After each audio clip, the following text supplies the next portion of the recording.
Pionnier solo, c'est la troisième immersion désertique solo comme ça que je faisais, mais c'était vraiment la plus conséquente. Et jusque-là, j'essayais d'en savoir un petit peu plus sur l'hydratation, sur l'adaptation du métabolisme et comment un corps pouvait arriver à s'adapter à ces conditions qu'on considère complètement extrêmes. Et puis j'ai essayé d'intéresser d'abord des médecins qui m'ont plus ou moins aiguillé sur d'autres trucs. Et puis le labo, l'INSERM, les CNRS, tout ça, mais en fait j'étais pas connu, j'avais pas de dossier de presse conséquent, enfin même pas grand chose du tout, parce qu'en fait j'ai toujours parti d'une manière complètement incognito. En parlant du traîneau, quand même, là aussi il y a eu des études, on te voit avec une roue, on te voit avec 3 roues, puis on te voit avec 2 roues, il y a Caris, il y a des gens très importants qui ont fait des recherches, les recherches, c'est simplement le concepteur du Caris initial, c'est-à-dire qu'en fait, au départ, c'est un engin qui est fait pour la randonnée, simplement pour randonner un peu partout en France ou en Europe, enfin même à travers le monde. Mais c'est destiné à porter qu'une vingtaine de kilos sur une petite roue. Et donc moi, j'ai pris sa structure et au départ, je voulais la bricoler, puis finalement, il s'est dit, ouais, il embarque mon matos, il va en faire je sais pas trop quoi, je préfère faire partie de la fête. Et en fait, il a vraiment participé au projet, il est venu en France, parce qu'il est suisse, il est venu chez moi, on a fait des essais au bord de la Méditerranée, c'est ce qu'on voit au départ, avec des roues, des skis, des... On peut reconnaître les spaghettis du roi, non? Exactement, je suis du quartier. Et puis voilà, on a mis au point ce traîneau-là. Avec l'expérience, moi je mettrais des roues encore plus grosses parce que franchement par moment c'était vraiment très juste dans le sable, mais j'avais prévu de remonter dans la Hire. Il y a une espèce de massif central, mais tout en roche. Il y a pratiquement, à part quelques oasis par-ci par-là, il n'y a rien d'autre. Et les 2 grosses roues que j'avais prévues initialement au départ, qui étaient des roues de 60 cm, étaient vraiment, à la limite, auraient trop imposé des efforts mécaniques au traîneau et c'était presque dangereux, je sais tout perdre. Donc voilà, ça c'est un peu le compromis avec un ski en option, c'est-à-dire que quand le sable était trop fin, je rajoutais le ski en dessous. J'avais un point d'eau tous les 200 km et j'avais donc, par rapport à la quantité d'eau que je pouvais transporter et la déshydratation que je pouvais supporter, j'avais 10 jours pour les faire. Donc tout ça était une règle de 3. J'avais en fait tout simplement entre 10 et 20 centilitres d'eau toutes les heures. Ça correspond en gros à un petit pot de yaourt, quoi. Et quand on sait que là, il faisait 40, 45 les premiers jours, et puis il faisait à peu près 55 les derniers jours.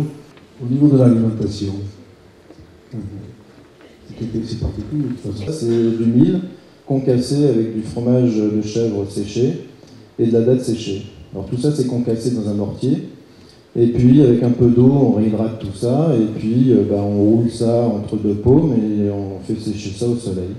Et en déshydraté, j'ai aussi, il manquait des fibres légumes, et donc j'avais un bon sachet d'haricots verts et puis un bon sachet de carottes, et je mettais à chaque fois une pincée d'haricots verts, une pincée de carottes. Et puis pour marquer les dimanches, je variais un peu le plaisir, je mettais une pincée de carottes, une pincée d'haricots verts. Et j'ai rencontré 2 voitures de touristes les derniers jours qui m'ont généreusement donné un bon bout de pain, quelques vaches qui rient qui servaient à faire une sauce assez extraordinaire. Je me suis dit, avant de partir pour le Ténéré, pour essayer de faciliter l'absorption d'aliments, je me suis dit il faudrait que la bouche soit tapissée d'un corps gras. Donc j'ai essayé de prendre une cuillère à café d'huile d'olive avant chaque repas. Et ça marche pas mal parce que, par exemple, manger une amande, des gens en temps normal ici, on se tape un demi-verre pour faire tout descendre. Là-bas, c'est proche de l'enfer, quoi, hein. Dans ces conditions. Tous les litres de boissons que je préparais, en fait, je mélangeais du sel et du sucre avec, de manière à limiter toute la déshydratation et les déperditions hydriques, quoi. Quand on est seul déjà dans un milieu comme ça, on est obligé d'être 100% disponible. Et ça veut dire qu'au bout d'un moment, au bout de 2-3 semaines, par exemple, j'avais remarqué que quand je suis rentré dans ce Ténéré, j'ai l'impression de voir à peu près une certaine distance. À la fin, j'ai l'impression d'avoir doublé cette possibilité de perception, je dirais. Je pouvais distinguer quelque chose 2 fois plus loin, alors que quand je suis arrivé, je n'ai pas l'impression de pouvoir observer quelque chose aussi nettement.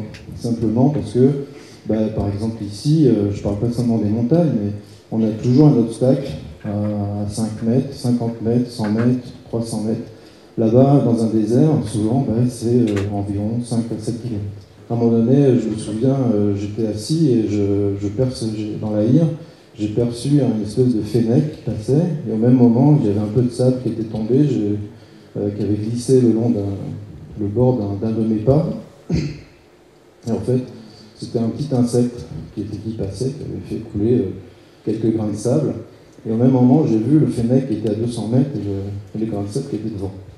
Là, maintenant, je pense que j'ai tout perdu. Il faudrait que j'y retourne. Sandrine, si tu m'entends. Et pour reprendre ces facultés de perception qui sont assez extraordinaires, qui sont finalement des choses qui sont presque animales, quoi. C'est des choses que la plupart de nos ancêtres avaient couramment.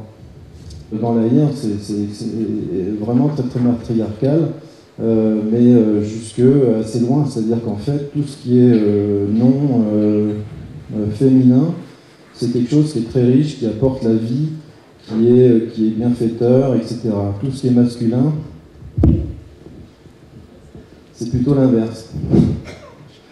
Et le campement, c'est la femme qui est maîtresse, simplement parce que c'est elle qui apporte la vie, c'est elle qui la gère, et l'homme, il est que de passage dans le campement. Lui, il a affaire dans le désert, dans les souffles.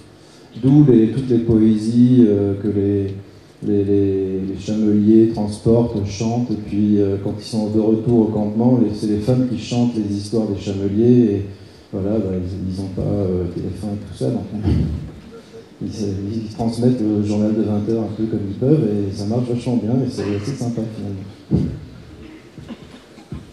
Il y a à peu près presque 1 million de personnes qui dépendent de tous les projets d'extraction d'uranium et autres, charbon et autres énergies, par différentes nations, la France, mais aussi l'Australie, plein de puissances comme ça, la Chine évidemment. Si jamais toutes ces puissances mettent en œuvre toutes leurs prévisions extraction du sous-sol, il y a pratiquement 1 million de personnes qui doivent déménager. Ça veut dire multiplier les problèmes, les décès, les migrations, et au final, si ce projet est mis en œuvre, eh bien, c'est pratiquement des millions de personnes de toute la bande sahélienne qui sont condamnées. Tchernobyl, à côté, c'est rien du tout. Donc voilà, faire ce genre de choses, ça amène à ce genre de regard.